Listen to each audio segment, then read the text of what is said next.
Hey everybody, welcome back to Myth Nerd. Today we are going to look at the great Irish hero, Cuchulainn.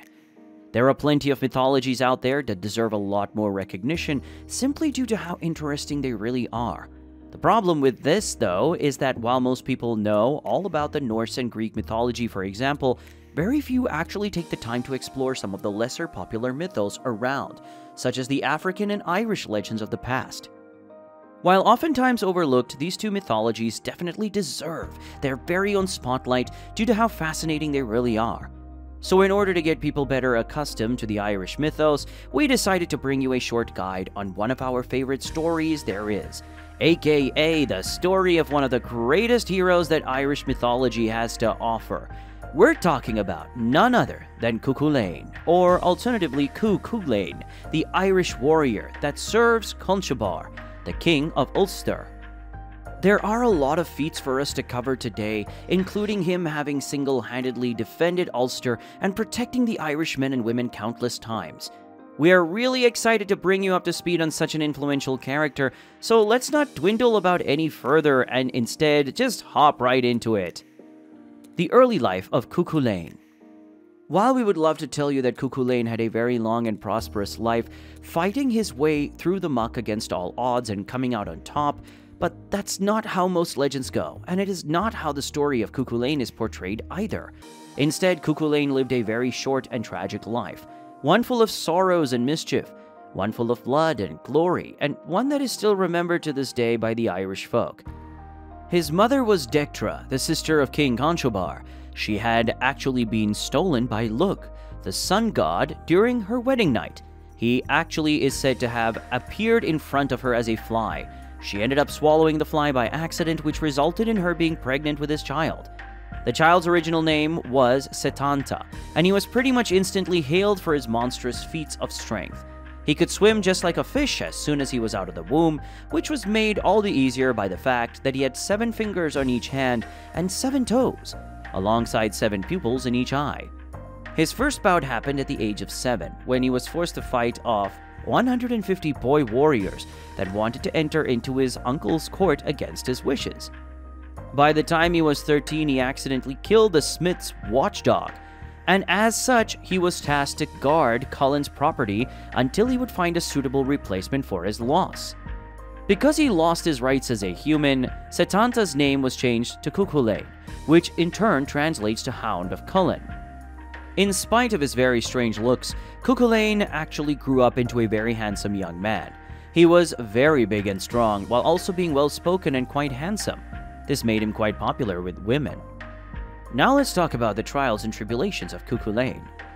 While his beginnings were humble and just, the rest of his life is anything but that, as Cuchulainn fell in love with a woman named Ymir. He immediately asked her to marry him as soon as he laid his eyes on her. But she refused at first, stating that if she were to marry someone, that person would first need to undergo a series of trials in order to prove that they were worthy of her love. After these trials, the warrior was supposed to be trained by the war goddess Skata, or Skacha, so he could learn to protect her. He accepted this challenge and decided to set out as soon as the sun rose, but the moment he stepped foot outside, he immediately had to undergo his first trial, which was to pass through the plains of ill luck. What's so special about these plains?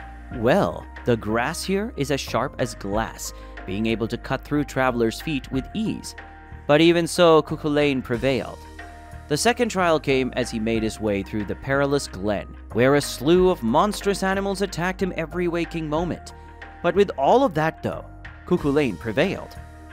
Last but not least, Cuchulainn had to cross over the bridge of the cliff.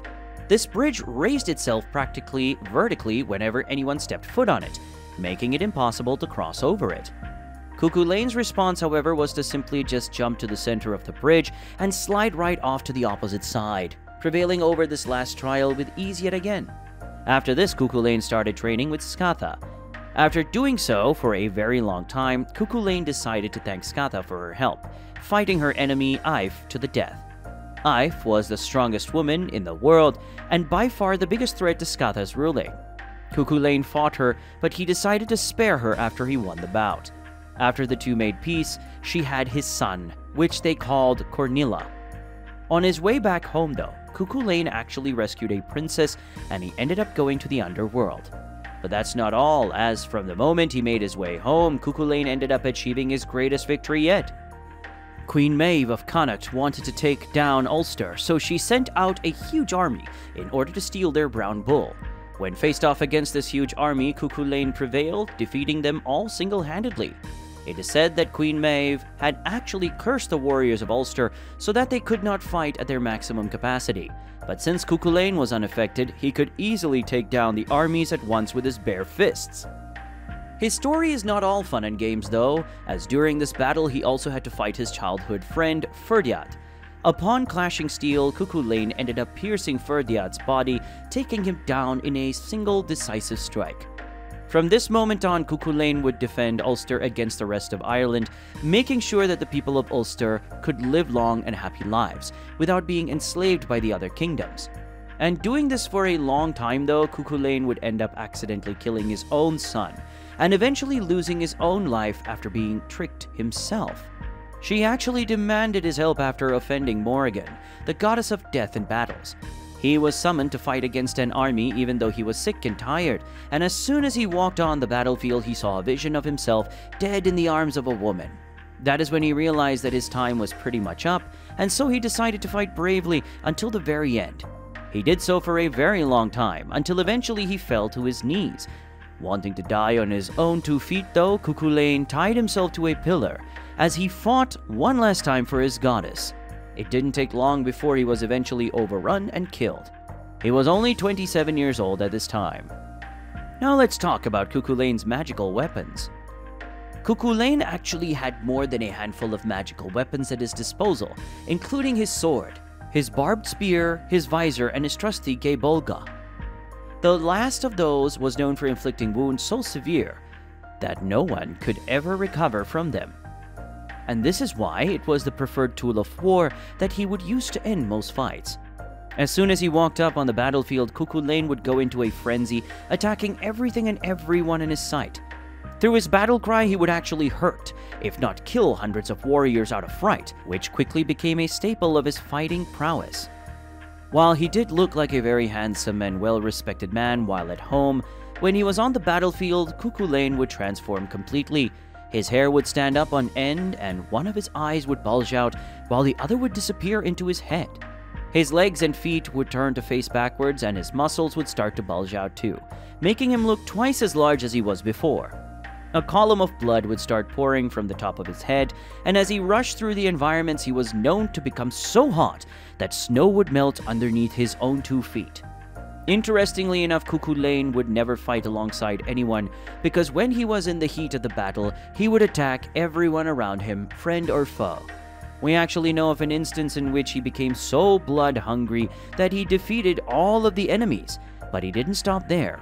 Instead, he started to attack his own warriors until a group of Ulster women walked out naked, carrying vats of cold water to spray him with. When he started to slow down his attacks, a group of warriors picked him up and threw him in cold water yet again. He broke through 3 different vats here, until he eventually stared, cooling off. Are you wondering about similar mythological characters? While Cuchulainn's stories are definitely entertaining in their very own right, they are anything but unique, as there are plenty of other classic hero stories that feature the same archetype as him. Take for example Joseph Campbell's hero, who had a very similar life as Cuchulainn. It all started with the miraculous birth of the warrior, after which he would meet his new mentor, overcome a bunch of trials, only to take down both natural and supernatural enemies alike. On top of that, we also have the myth of the Greek hero Achilles. This warrior was also born out of a divine parent and a mortal parent, while he also became a feared warrior that would live a very short and eventful life fighting every creature known to man. Another similarity between Achilles and Cuchulainn is the fact that both of them were so powerful that even the gods themselves feared them, which is what actually led to their demise eventually. Let's not forget about the fact that the Welsh hero Pryderi also shares a lot of similarities with the Celtic warrior, including their miraculous birth and the power that they held despite being human. Cuchulainn also shares a lot of similarities with the berserker warriors from the Norse mythology. These berserkers would invoke supernatural rage during battle, taking down their opponents in inhumane ways and proving to the gods that man should also be feared. But is there a strange connection between Cuchulainn and Hurling? While we are on the topic of ancient warriors and whatnot, we should also bring up the fact that the traditional Irish sport of hurling may have actually been a lot more ancient than we thought it to be. In case you didn't know by now, hurling is actually considered to be the oldest sports in Ireland, which is why it's not that unheard of to hear it be brought up alongside heroes and heroines of the past. When it comes to Cuchulainn, you can actually see it be mentioned in the boyhood deeds of Cuchulainn, where he supposedly brought his solitar as he hurled it as far as he could. He also used these same items in order to take down the hound, which is, as we mentioned previously, where his name originates from. Because of this, you can actually find a ton of hurling clubs in Ireland that are named either after Cuchulainn or Setanta. You can even find yourself a Dublin-based TV channel that is named Setanta Sports, which was done to honor the ancient warrior and his feats. After he was disarmed, Cuchulainn had to face off against the sons and daughters of a man named Cuchulainn. They had actually trained all this time in order to defeat Cuchulainn and avenge their lost father. They used their magic to find the perfect moment to strike, and as soon as the time came, the three jumped Cuchulainn, mortally wounding him with 3 spears. He then bound himself to a pillar or a stone as he died standing, holding his weapon in his hands one last time before succumbing to the sweet embrace of death. Nobody wanted to risk infuriating him or catching him during his war frenzy, which is why it actually took 3 whole days before anyone even dared to approach his body. In order to prove that he was dead and that the legend of Cuchulainn had finally come to an end, Morrigan, the goddess of birth and death, took the form of a raven and stood on his shoulder. After his passing, some people celebrated his defeat, while others mourned the loss of their greatest warrior. But alas, such is the life of a simple-minded fighter, because he was never all good or all bad. He was not a righteous or kind man, but he was not evil either. What was he then? He was Cuchulainn, nothing more and nothing less.